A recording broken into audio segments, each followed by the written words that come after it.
जो सांसारिक उपाधियां हैं जैसे पढ़ाई, नौकरी, विवाह, व्यापार, उन्नति आदि हमारे प्रारब्ध से मिलती हैं, तो उन्हें पाने का प्रयास हम करते हैं, वो हमारा प्रारब्ध करवाता है या वो हमारे नवीन कर्म में आता है? परिणाम प्रारब्ध होता है। जैसे हम बहुत बढ़िया पढ़ाई पढ़े और एक कम पढ़ाई पढ़े, तो कम पढ़ाई वाला लड़का पास हो गया और हम फेल हो गए।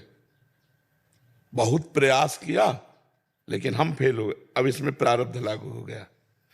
एक आदमी कम प्रयास करता है, बहुत धनी हो जाता है, और एक आदमी बहुत प्रयास करता है लेकिन धनी नहीं हो पाता है, तो उसमें प्रारब्ध काम करता है।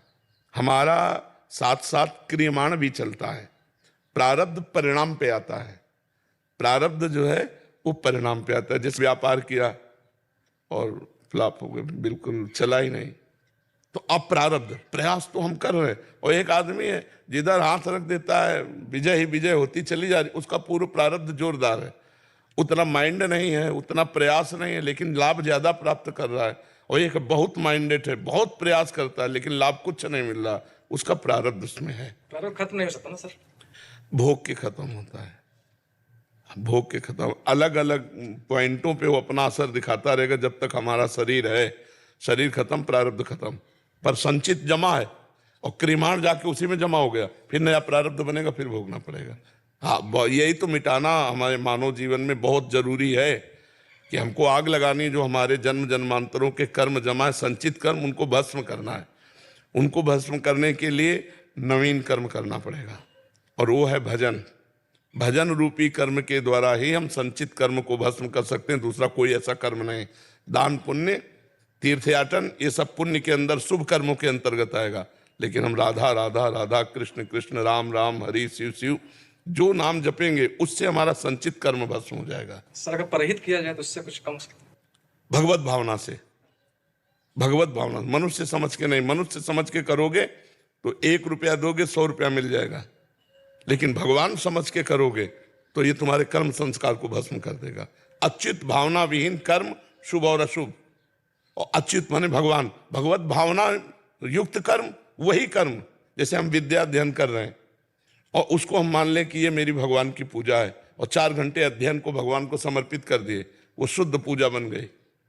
और पूजा कर रहे हो और रुपए के लिए कर रहे हो, तो यद्यपि पूजा है पर वो पूजा नहीं मानी जाएगी, क्योंकि आपका अर्थ लक्ष्य है।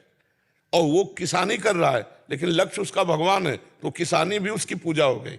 मान लो बॉर्डर पे खड़ा हुआ है, भगवान की प्रसन्नता के लिए राष्ट्र की सेवा में खड़ा है, अब आतंकवादी ने गोली मार दिया और उसकी पूजा बन गई। गोली मारना, हत्या करना भी पूजा बन गई। और हमारा लक्ष्य क्या है, उद्देश्य क्या है, ये देखना खास बात है। कर्म उद्देश्य के साथ महान और नीच हो जाता है। उद्देश्य महान तो कर्म महान। कर्म और उद्देश्य, उसका बहुत प्रभाव है। अगर हमारा उद्देश्य महान है तो नीच कर्म भी महान हो जाएगा, और अगर हमारा उद्देश्य नीच है तो महान कर्म भी नीच बन जाएगा। तो क्रियमाण कर्तव्य कर्म, परिणाम प्रारब्ध कर्म। प्रारब्ध उसका फल देगा। तभी भगवान ने कहा सुख दुखे समय कृत्वा लाभा लाभो जया जयो। सुख दुख में, लाभ हानि में, जय पराजय में समान भाव रखकर अपने कर्म को अवश्य करते रहो। अपने कर्म को करते रहो। जो तुम चाहे विद्यार्थी हो, डॉक्टर हो, मास्टर हो, किसान हो, अपने कर्तव्य कर्म को करते रहो, यही भगवान का आदेश है। कामना तनेजा जी। महाराज जी, आपके चरणों में कोटि कोटि प्रणाम। महाराज जी, किसी भी बात पर